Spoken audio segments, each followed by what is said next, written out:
जय जोहार जय छत्तीसगढ़ संगवारी हो। आप सब बर एक नया खबर लेके आए हों। संगवारी हो, एक बड़े इंतजार के बाद फिर से आप सबके बीच आवत है एक नया गाना। जी हाँ संगवारी हो, और ए गाना में अभिनय करत है वायरल कॉमेडी स्टार जोन हा और ओकर साथ ही ऋचा पाठक जी हा।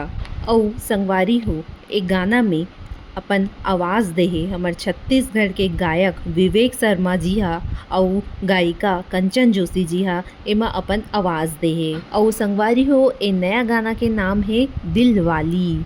और संगवारी हो, ए गाना आप मन ला MS म्यूजिक के यूट्यूब में देखे बर मिल जाही। त संगवारी हो, कौन कौन ला ए गाना के इंतजार है कमेंट करके बताहू और वीडियो ला लाइक कर दू, चैनल ला सब्सक्राइब कर दू।